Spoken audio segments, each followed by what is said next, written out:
Hello students, good morning and welcome to Chemistry Concept with Pragna Madam. સંતુલન ચેપ્ટરમાં આપણે ગયા લેક્ચરમાં શું ભણ્યા હતા એ ફાસ્ટ મને આન્સર આપો તમે લોકો. તો ગયા લેક્ચરનો ટોપિક આપણે કન્ટિન્યુ થઈ રહ્યો છે ને આજે. તો ગયા લેક્ચરમાં સંતુલન અચળાંકના અનુપ્રયોગ આ ટોપિક શરૂ કર્યો હતો. સંતુલન અચળાંકના અનુપ્રયોગ શીખતા પહેલા મેં તમને ગઈકાલે સંતુલન અચળાંકની ખાસિયતો શીખવાડી. શું ભણ્યા હતા આપણે? સંતુલન અચળાંકની ખાસિયતો ને આપણે 2-5 મિનિટ એનું રિવિઝન કરી લઈએ કે થિયરીમાંથી પણ નીટ જેડબલઈ માં એમસીક્યુ આવતા જ હોય છે કે સંતુલન અચળાંક એ પુરોગામી પ્રક્રિયા અને પ્રતિગામી પ્રક્રિયા વચ્ચે શું સંબંધ? તો કે બંને એકબીજાના વ્યસ્ત હોય. પુરોગામી પ્રક્રિયાનો સંતુલન અચળાંકનું મૂલ્ય અને પ્રતિગામી પ્રક્રિયાના સંતુલન અચળાંકનું મૂલ્ય એકબીજાનું વ્યસ્ત.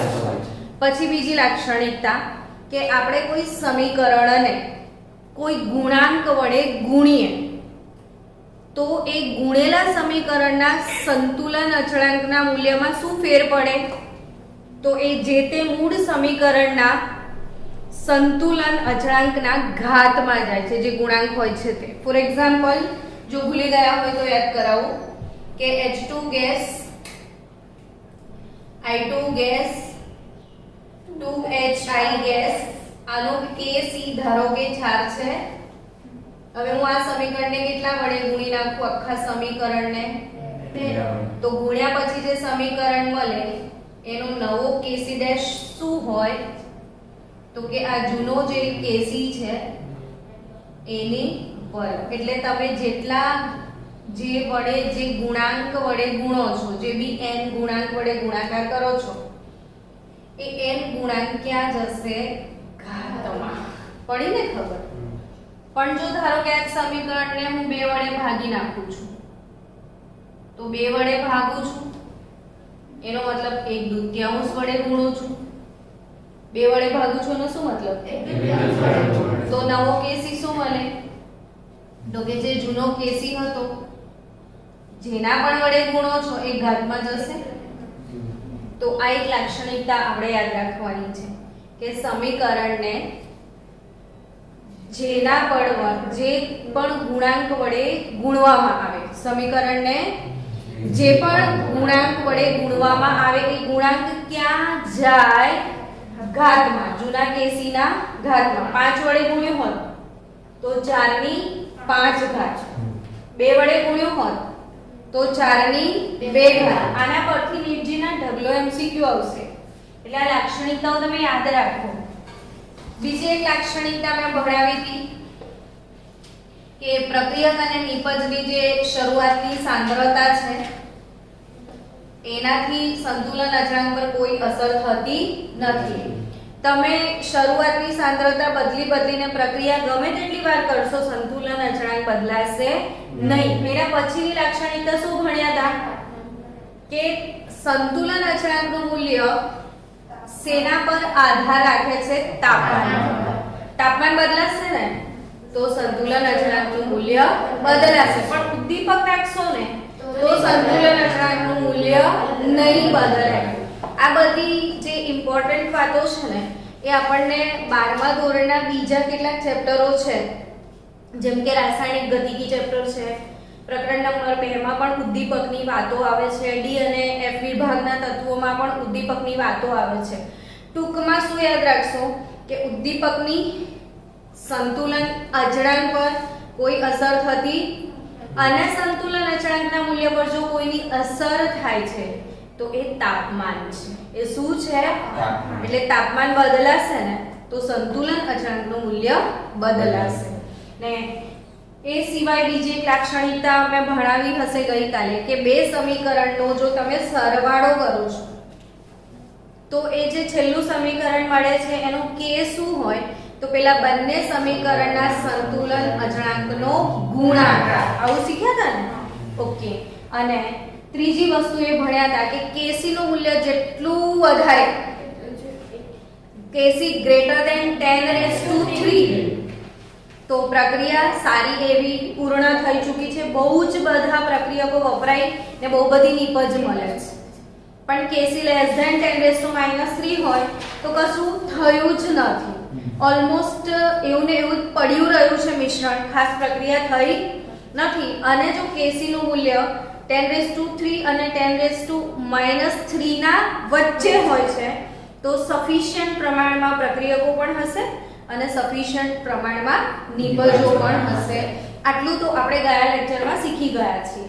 હવે એ લેક્ચરને આપણે કન્ટિન્યુ કરવાનું છે કે સંતુલન અચળાંકના અનુપ્રયોગોમાં પહેલું પ્રક્રિયા પૂર્ણતાનું પ્રાકકથન એ આપણે થઈ ગયું છે. આજે શું શીખવાના છો તમે? પ્રક્રિયાની દિશાનું પ્રાકકથન. શું શીખવાના છો? પ્રક્રિયાની દિશાનું પ્રાકકથન. હવે આ દિશા શું હોય?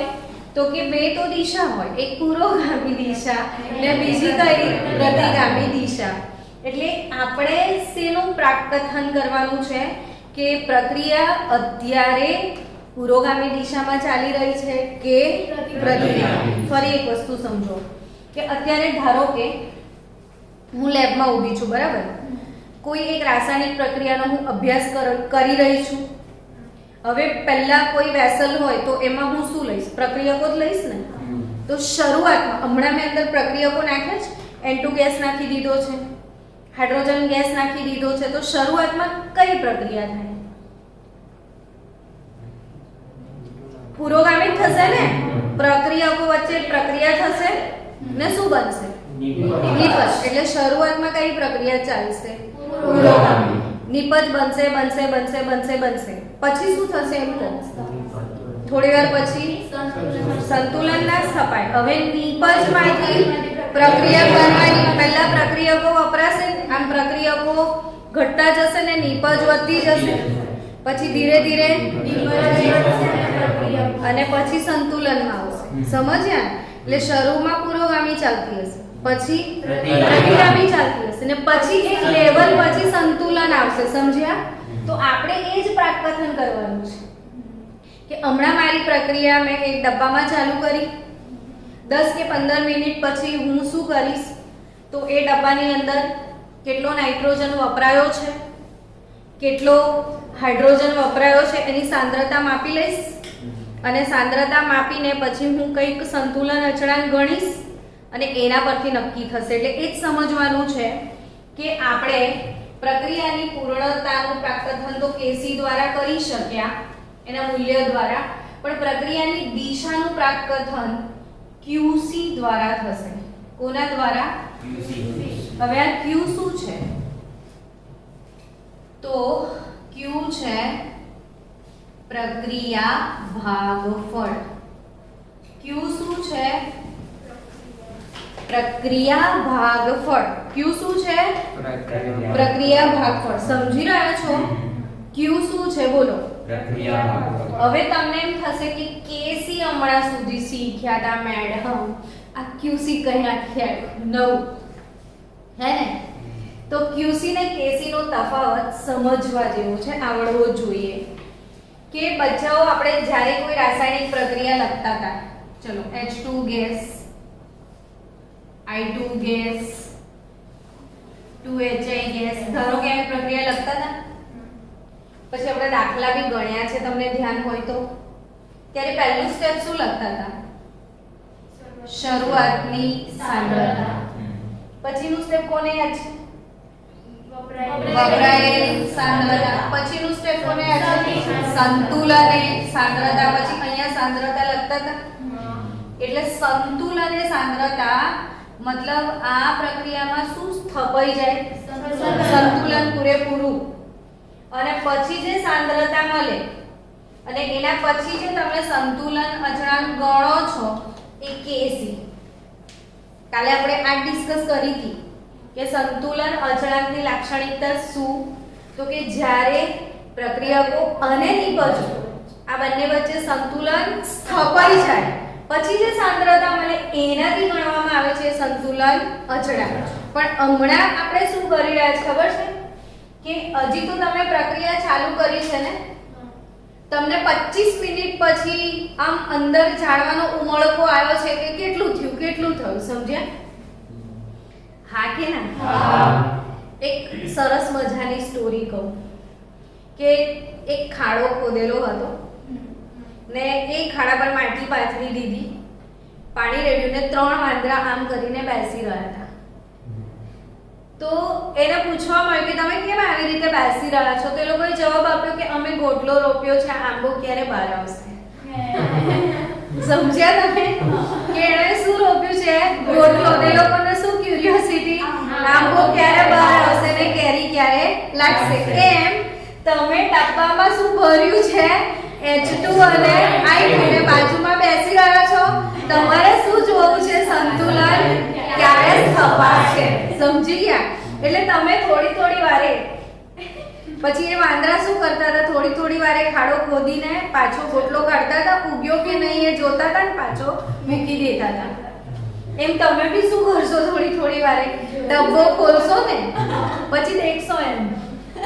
પછી આની સાંદ્રતા માપી લો, આની સાંદ્રતા માપી લો, આની સાંદ્રતા માપી લો અને પછી સંતુલન અચળાંક ગણો. પણ એ તમે ગમે ત્યારે ડબ્બો ખોલ્યો ત્યારે ખરેખર સંતુલન સ્થપાયેલું હશે નહીં. તો તમે કોઈ રેન્ડમ ટાઈમે, કોઈ પણ ટાઈમે, તમારી ઈચ્છા ધરી ટાઈમે તમે સાંદ્રતા માપી અને સંતુલન સાંદ્રતા કહેવાય નહીં. અને એ સાંદ્રતા વડે તમે જે ગણો છો એ QC. સમજી ગયા? તો પૂરેપૂરું સંતુલન સ્થપાય પછી ગણતરી કરો એ શું? KC. ને અધવચ્ચ જે કરો એ શું? QC. સમજ્યા? અધકચરી એટલે QC, પૂરેપૂરી એટલે KC. હવે આપણે એ જ સમજવાનું છે કે કોઈ પણ પ્રક્રિયા શરૂ થયા પછી ગમે ત્યારે સંતુલન અચળાંક ગણવામાં આવે એને પ્રક્રિયા ભાગફળ QC કહેવામાં આવે છે. હવે જો QC ની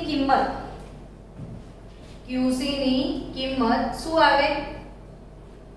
લેસ ધેન KC આવે, અથવા QC ની કિંમત શું આવે? ગ્રેટર ધેન KC આવે, અથવા QC ની કિંમત કેટલી આવી શકે?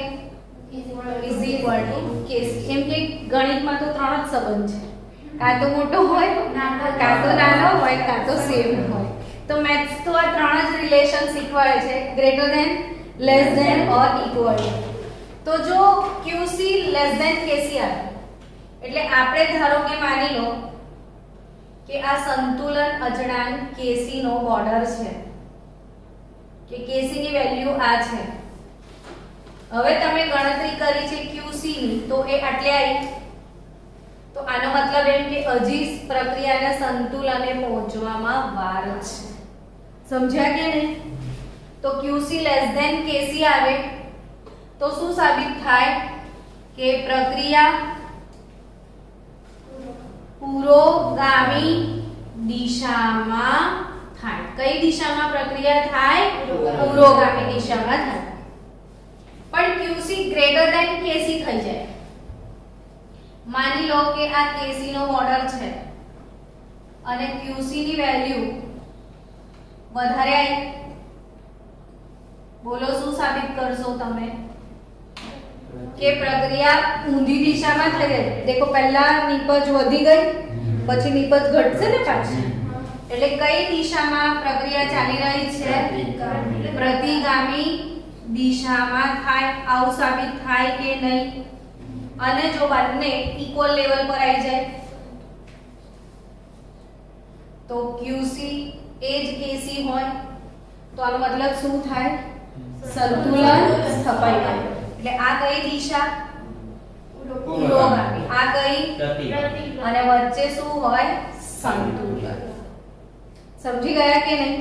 એટલે કોઈ પણ પ્રક્રિયાની શું દિશાનું તમારે શું કરવું છે? પ્રાકકથન. તો તમારે એ પ્રક્રિયા માટે શું શોધવો જોઈએ? QC. QC એટલે શું? પ્રક્રિયા ભાગફળ. QC એટલે શું? હવે જો QC નું મૂલ્ય KC કરતા કેવું આવે? નાનું આવે. QC less than KC. તો તમારો શું પ્રિડિક્શન હોય? પુરોગામી પ્રક્રિયા થાય છે. જો QC ગ્રેટર ધેન KC આવે તો વોટ ઇઝ યોર પ્રિડિક્શન? પ્રતિગામી દિશામાં થાય. અને QC બરાબર KC આવે તો તમારું પ્રિડિક્શન શું કહે છે? સંતુલન સ્થપાયેલ છે. શું કહે છે? સંતુલન સ્થપાયેલ છે. હવે મેં ઓલરેડી ઇક્વેશન લખી રાખ્યો છે. આ લખી દીધું ને તમે? પ્રણાલી સંતુલનમાં છે એવું લખ્યું આના માટે? ચલો હવે બચ્ચાઓ આ એક ઓલરેડી કોડો 7.7 આપણે લખી રાખ્યો છે કે 2a gives b + c પ્રક્રિયા માટે Kc નું મૂલ્ય ઓલરેડી આપી દીધું છે. આપેલ સમય દેખો સંતુલન સમય શબ્દ નથી વાપર્યો. શું? આપેલ સમય એટલે રેન્ડમ કોઈ બી ટાઈમે પ્રક્રિયા મિશ્રણનું સંઘટન આપ્યું છે તો કઈ દિશામાં પ્રક્રિયા આગળ વધશે? તો 2a gives b + c આ પ્રક્રિયા છે. આપેલ સમય સંઘટન abc બધાનું સેમ આપી દીધું છે. બધાનું ઇક્વલ સંઘટન છે. તો આનો પ્રક્રિયા ભાગફળ QC શું લખાશે સમીકરણ તો બોલો? QC શું લખાય? નિપજોની સાંદ્રતા છેદમાં પ્રક્રિયા બળ. હા એ જ જે KC છે એ જ QC. પણ ગમે તે સમયે ગણો છો કે એને QC કહેવાય ને સંતુલને ગણો છો તો એને KC. કન્સેપ્ટ હજી ક્લિયર ના થયો? ચલો તો હવે આની સાંદ્રતા લખાવડાવો. b ની કેટલી છે? 10 ની -4. c ની કેટલી? અને અપોન a ની પણ એ જ ને 3 × 10 ની -4 નો સ્ક્વેર. તો આ બી છે ને ઉપર તો ઉડી ગયો. QC કેટલો આવ્યો? 1 આવ્યો. હવે ખરેખર આનો KC કેટલો છે? 2 × 10⁻⁻⁻. QC શું આવ્યો તમારો? 1 આવ્યો. તો તમારે શું થાય? QC greater than KC. તો તમારું પ્રાકકથન શું હશે? પ્રક્રિયા પ્રતિગામી દિશામાં થાય છે. પુરોગામીમાં તો ક્યારે થાય? QC less than KC. જો QC KC થી નાનો છે એટલે પ્રક્રિયા આમ ચાલી રહી છે. સમજી રહ્યા છો? અને આ નાનું હોય તો આમ પ્રક્રિયા આવશે. એટલે આ કઈ દિશામાં ચાલે છે? પ્રતિગામી દિશામાં. તો સમજી ગયા? લખી લો. આ કોયડો 7.7 થઈ ગયો. આપણે આના પછી કોયડો 7.8 સોલ્વ કરતા શીખીએ. ચલો સ્ટુડન્ટ, ટેક્સ્ટ બુક કોયડો કયો? 7.8. ક્વેશ્ચન લખેલો દેખાય છે બધાને? 13.8 ગ્રામ N2O4 1 લીટર કદના પ્રક્રિયા પાત્રમાં, એટલે તમારી પાસે કશું આપેલું છે એ V 1 લીટર આવું કહેવાય. ક્વેશ્ચન હંમેશા આપણે વાંચીએ ને તો વાંચતા જે આપ્યું હોય ને એ લખતા આવડવું જોઈએ. એને ક્વેશ્ચન એનાલિસિસ કહેવાય. તો તમે ક્વેશ્ચન એનાલિસિસ કેટલું સારું કરો છો એના પર આધાર કે તમને દાખલો કેવો આવડશે. હવે અહીંયા તમે જુઓ કે N2O4 13.8 ગ્રામ એવું લખ્યું છે. તો એનો મતલબ શું આપ્યું છે? ઉપવજન. સમજ્યા કે નહીં? તો N2O4 નું દળ આપ્યું છે. દળને N કહેવાય કે નહીં? કેટલું દળ આપ્યું છે એવું કહો મને? 13.8 ગ્રામ. N2O4 નું દળ કેટલું આપ્યું છે? 13.8 ગ્રામ આપ્યું છે. V કેટલા લીટર? 1 લીટર. બીજું કઈ આપ્યું છે? શું હતું? તો કે આ પ્રક્રિયા પાત્રમાં 400 કેલ્વિન તાપમાન એટલે T આપ્યો છે તમને. તાપમાન કેટલું આપ્યું છે? 400 કેલ્વિન. T આપ્યો છે. સમજાયું કે નહીં? Question analysis. અહીં તમને લિટરલી ખબર પડે કે આ વજન આપ્યું છે કોનું? H2O4 નું. V 1 લિટર કદના, તો એ કદ આપી દીધું છે V. પછી શું કીધું છે? 400 કેલ્વિન તાપમાને, તો મતલબ શું આપેલું તમને? ટેમ્પરેચર આપ્યું છે, તો ટેમ્પરેચર 400 કેલ્વિન થયું. પછી સંતુલને કુલ દબાણ આપ્યું છે. કેમ ખબર? તો કે આવી ગેસ બંને વસ્તુ પાત્રમાં જ છે ને. N2O4 માંથી શું બની રહ્યું છે? NO2. બંને ગેસ છે. આ ગેસનો પણ દબાણ હશે, આ ગેસનો પણ દબાણ હશે ને બંનેનું મળીને કુલ દબાણ શું કહેવાય? P total. એ આપેલું છે તમને. તો કુલ દબાણ એટલે P ટોટલ, અને એ સંતુલને 9.15 બાર આપ્યું છે. ખબર પડી કે ના પડી? કેમ કે સંતુલન તો હંમેશા બંધ પાત્રમાં જ આવે ને. હવે બંધ પાત્રમાં N2O4 વાયુ તૂટીને શેમાં રૂપાંતરિત થયો હશે? NO2 માં. તો આ થોડો વપરાઈ ગયો હશે, આ બન્યો હશે. આ બંનેની આનું આ જે વપરાઈ તો ગયો હશે પણ થોડોક તો પડ્યો રહ્યો હશે ને, એનું બી દબાણ હશે ને. અને આ બન્યો છે એનું દબાણ, અને બંનેનું થઈને કુલ કેટલું છે? 9.15. હવે આ દાખલો ગણવો કેવી રીતે?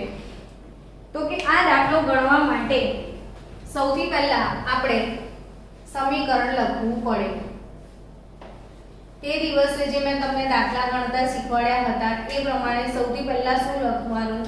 સમીકરણ. N2O4 gas gives 2NO2 gas. આવું થશે. હવે અહીંયા શું લેવાનું?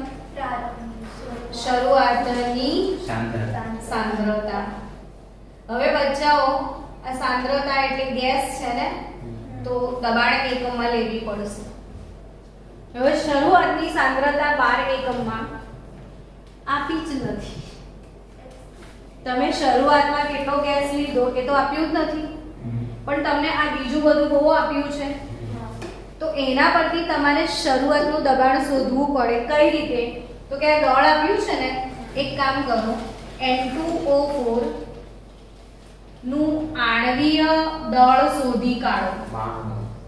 આણ્વીય દળ. શું? આણ્વીય દળ. 2 કૌંસમાં નાઇટ્રોજન. નાઇટ્રોજનનો ભાર 14 ને, 4 કૌંસમાં ઓક્સિજન. તો 14 દુ 28 વત્તા 64, 92 ગ્રામ પ્રતિ મોલ આવશે. તો N2O4 નું દળ 13.8 ગ્રામ, N2O4 નું આણ્વીય દળ 92 ગ્રામ પ્રતિ મોલ. તો આના પરથી વજન અને આણ્વીય દળ પરથી તમને મળી જશે મોલ. મોલ એટલે n થાય ને. મોલ કઈ રીતે શોધવાના? હા, આપેલું વજન છેદમાં આણ્વીય દળ. તો કેટલું દળ આપ્યું છે? 13.8. આણ્વીય દળ કેટલું આપ્યું છે? 92. તો કેટલું થાય? 0.15 મોલ આયા ને તમે? 0.15 મોલ આયા.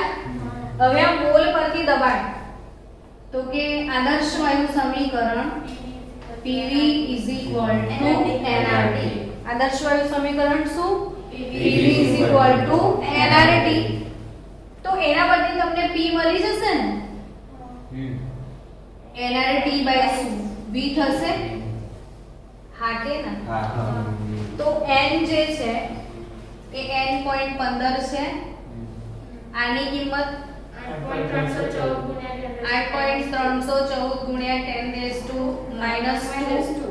ટેમ્પરેચર 400 કેલ્વિન અને વોલ્યુમ 1 લિટર. તો ચલો મને ગણીને આન્સર આપો કે પ્રેશર કેટલું મળે છે તમને.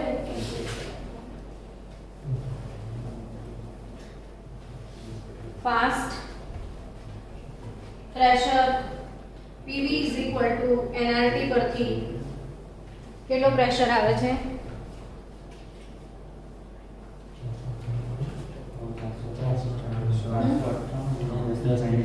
બેઘાત એટલે 4.98 આવ્યું. તો 4.98 બાર એ દબાણ આવ્યું, બરાબર.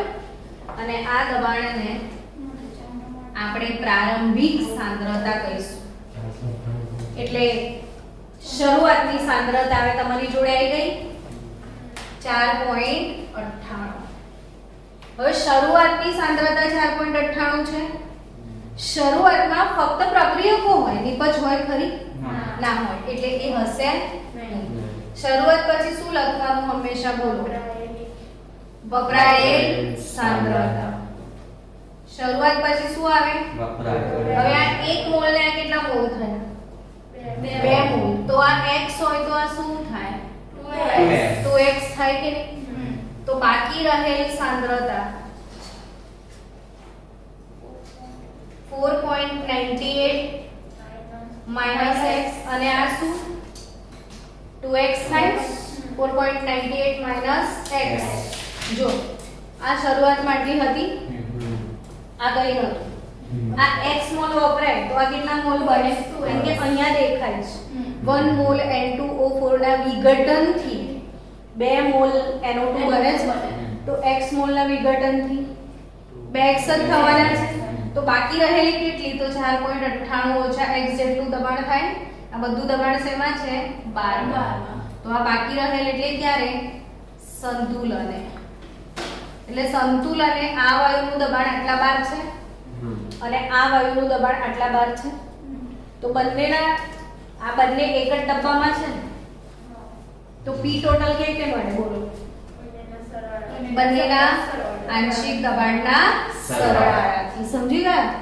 એટલે partial pressure of N2O4 plus partial pressure of NO2, હા કે ના? તો 4.98 ઓછા x પ્લસ 2x અને P ટોટલ તો આપેલું છે ને તમને 9.15 બાર. તો 2x માઈનસ x, x 9.15 ઓછા 4.98 કરો.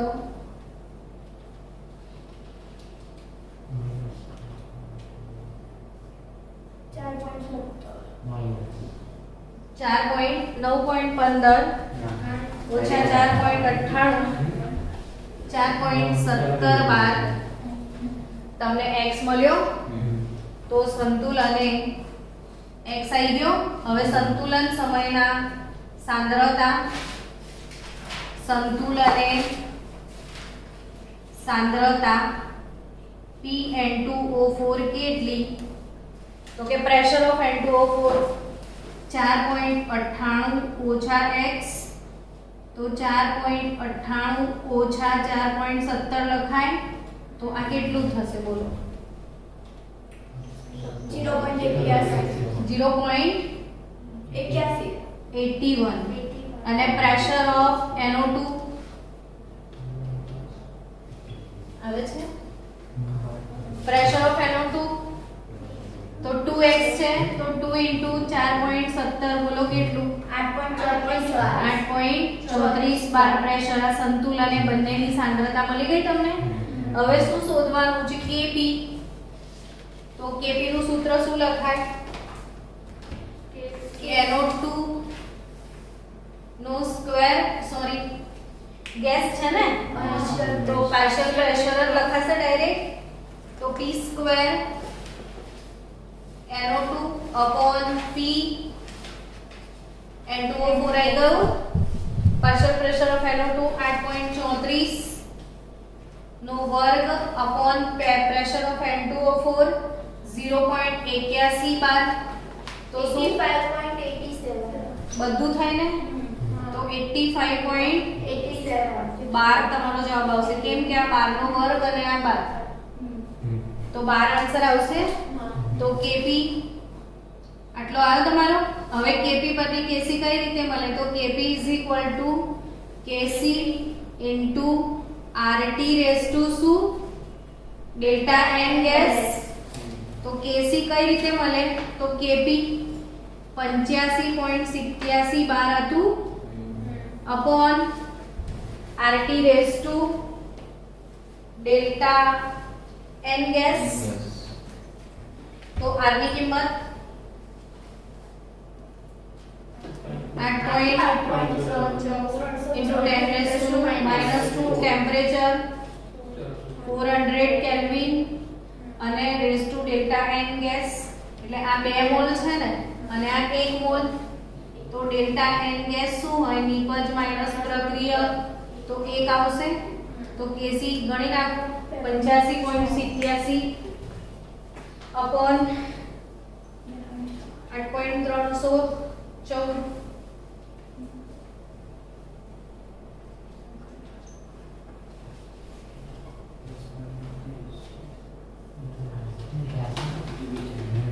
तो 2.586 આવશે